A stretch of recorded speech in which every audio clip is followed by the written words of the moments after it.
ധാരാളം സമയം പ്രവർത്തിച്ചിട്ടും ധാരാളം അവസരങ്ങൾ മുന്നിലുണ്ടായിട്ടും പോളിസികളെക്കുറിച്ച് നല്ല പോലെ വിവരമുണ്ടായിട്ടും ഒരുപാട് കോൺസെപ്റ്റുകൾ അറിഞ്ഞിട്ടും ഇതുവരെ ഒരു MDRT പോലും ചെയ്യാൻ സാധിക്കാത്ത ധാരാളം ഇൻഷുറൻസ് അഡ്വൈസർമാരുണ്ട്.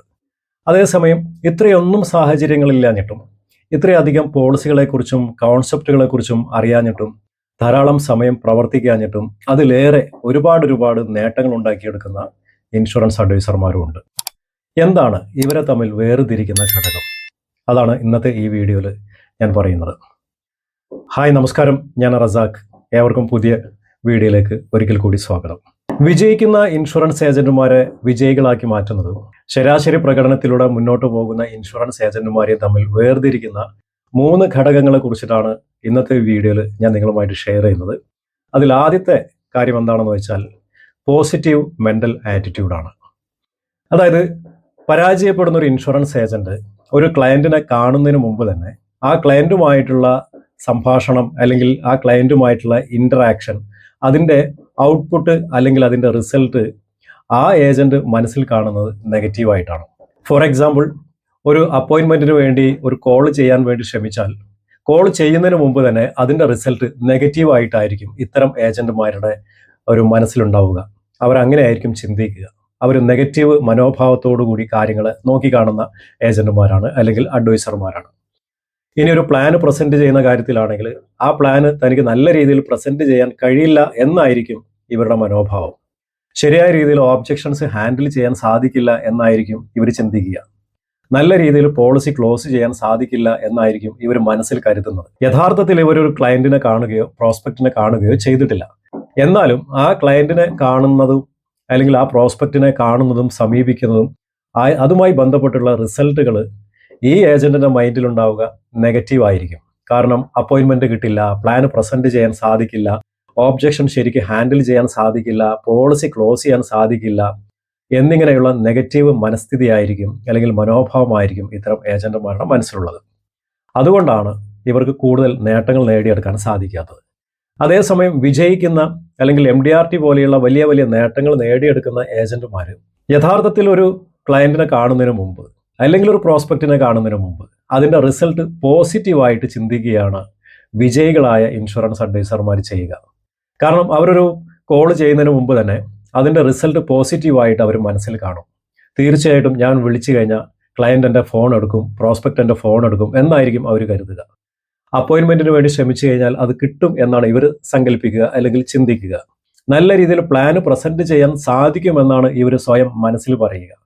ഓബ്ജെക്ഷൻസ് വളരെ മികച്ച രീതിയിൽ മാനേജ് ചെയ്യാനും ഹാൻഡിൽ ചെയ്യാനും കഴിയും എന്നാണ് ഈ പോസിറ്റീവ് മെൻ്റൽ ആറ്റിറ്റ്യൂഡുള്ള ഇൻഷുറൻസ് അഡ്വൈസർമാർ അതിനെക്കുറിച്ച് ചിന്തിക്കുക. അപ്പോൾ ക്ലയൻറ്റുമായിട്ട് അല്ലെങ്കിൽ പ്രോസ്പെക്റ്റുമായിട്ട് എല്ലാ ഇൻട്രാക്ഷൻസും വളരെ പോസിറ്റീവായിട്ട് പര്യവസാനിക്കും എന്നാണ് ഈ ഇൻഷുറൻസ് അഡ്വൈസർമാർ വിശ്വസിക്കുന്നത്. അതുകൊണ്ടാണ് അവർ വിജയികളായിട്ട് മാറുന്നത്. എന്നാൽ പരാജയപ്പെടുന്ന ഇൻഷുറൻസ് അഡ്വൈസർമാർ നേരെ തിരിച്ചാണ്. അവരെല്ലാറ്റിലും ഒരു നെഗറ്റീവ് മൈൻഡ് സെറ്റ് ആണ് കൊണ്ടു നടക്കുക. ഇതാണ് ആദ്യത്തെ കാര്യം. രണ്ടാമത്തെ കാര്യം എന്താണെന്ന് വെച്ച് കഴിഞ്ഞാൽ വർക്ക് ഹാബിറ്റ് ആണ്. പരാജയപ്പെടുകയോ അല്ലെങ്കിൽ ആവറേജ് പെർഫോമൻസിലൂടെയോ മുന്നോട്ട് പോകുന്ന ഒരു ഇൻഷുറൻസ് അഡ്വൈസറിനെ സംബന്ധിച്ച് ശരിയായ രീതിയിലുള്ള വർക്ക് ഹാബിറ്റ് അവർക്ക് ഉണ്ടാവില്ല. അതായത് ഇൻഷുറൻസ് ബിസിനസ് എന്ന് പറഞ്ഞാൽ ഫ്രീഡം ഓഫ് ആക്ഷൻ ഉള്ള ഒരു ബിസിനസ്സാണ് അല്ലെങ്കിൽ ഒരു മേഖലയാണ്, ഒരു പ്രൊഫഷനാണ്. കാരണം ആരെ കാണണം, എപ്പോൾ ജോലിക്ക് പോകണം, ഏത് മേഖലയിൽ പ്രവർത്തിക്കണം, എത്ര സമയം പ്രവർത്തിക്കണം, എങ്ങനെ പ്രവർത്തിക്കണം എന്നുള്ളതിനൊക്കെ ഒരുപാട് ഫ്രീഡമുള്ള ഒരു മേഖലയാണ് ലൈഫ് ഇൻഷുറൻസ് ബിസിനസ് പ്രത്യേകിച്ചും. അതുകൊണ്ട് തന്നെ മുകളിൽ ഒരു ബോസ് ഇല്ല കൺട്രോൾ ചെയ്യാനായിട്ട്. ഈ പരാജയപ്പെടുന്ന ഇൻഷുറൻസ് അഡ്വൈസർമാർ അല്ലെങ്കിൽ ആവറേജ് പെർഫോമൻസിലൂടെ മുന്നോട്ട് പോകുന്ന ഇൻഷുറൻസ് അഡ്വൈസർമാരെ സംബന്ധിച്ച് ഈ ഫ്രീഡം ഓഫ് ആക്ഷൻ വലിയൊരു വില്ലനാണ്. അതാണ് അവരുടെ പെർഫോമൻസിനെ തടയുന്നതിൻ്റെ ഒരു കാരണം.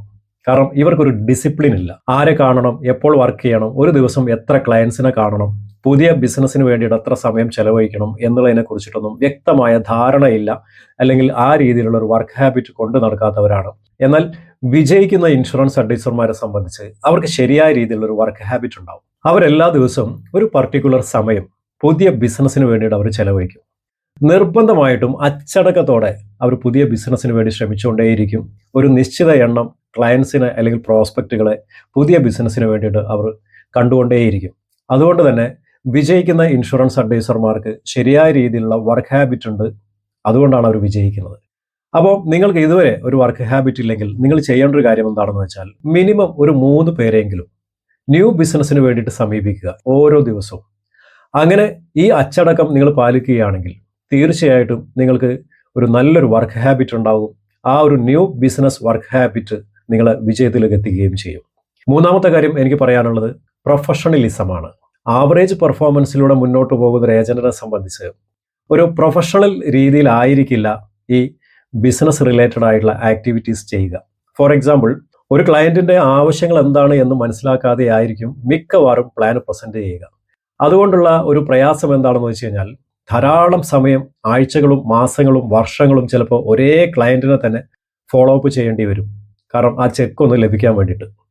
ഇതെന്തുകൊണ്ടാണ് സംഭവിക്കുകയെന്ന് വെച്ച് കഴിഞ്ഞാൽ ആ ക്ലയൻറ്റിൻ്റെ ആവശ്യകത ശരിക്കും മനസ്സിലാക്കിയിട്ട് പോളിസി കൊടുക്കാത്തതുകൊണ്ടാണ്. അപ്പോൾ ആ പോളിസി അദ്ദേഹത്തിന് റെക്കമെൻഡ് ചെയ്തിരിക്കുന്നത് തൻ്റെ സ്വന്തം ഇഷ്ടപ്രകാരമാണ്. താൻ ഇഷ്ടപ്പെടുന്ന പ്ലാനാണ് അവിടെ ഈ ഏജൻറ്റ് അല്ലെങ്കിൽ ഈ അഡ്വൈസർ അവിടെ പറഞ്ഞിരിക്കുന്നത്.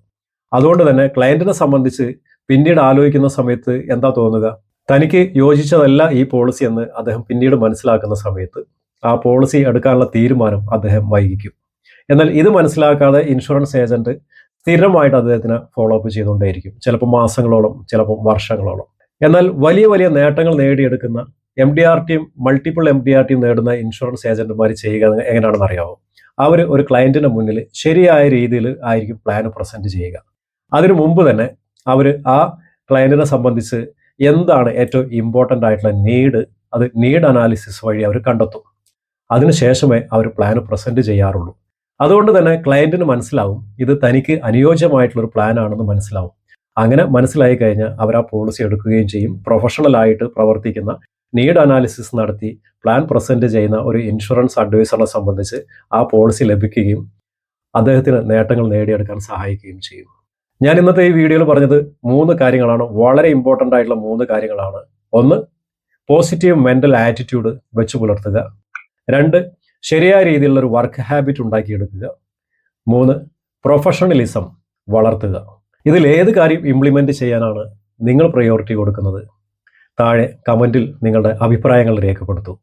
ഈ വീഡിയോ ഇഷ്ടമായെങ്കിൽ ലൈക്ക് ചെയ്യുക, ഷെയർ ചെയ്യുക. വീഡിയോയെക്കുറിച്ചുള്ള കമൻറ്റുകൾ യൂട്യൂബിൽ രേഖപ്പെടുത്തുക. അതോടൊപ്പം തന്നെ ബെൽ ഐക്കൺ എനേബിൾ ചെയ്തുകൊണ്ട് ചാനൽ സബ്സ്ക്രൈബ് ചെയ്യുക. So thank you very much for watching this video. I am Razak signing off. മറ്റൊരു വീഡിയോയിൽ വീണ്ടും കാണാം.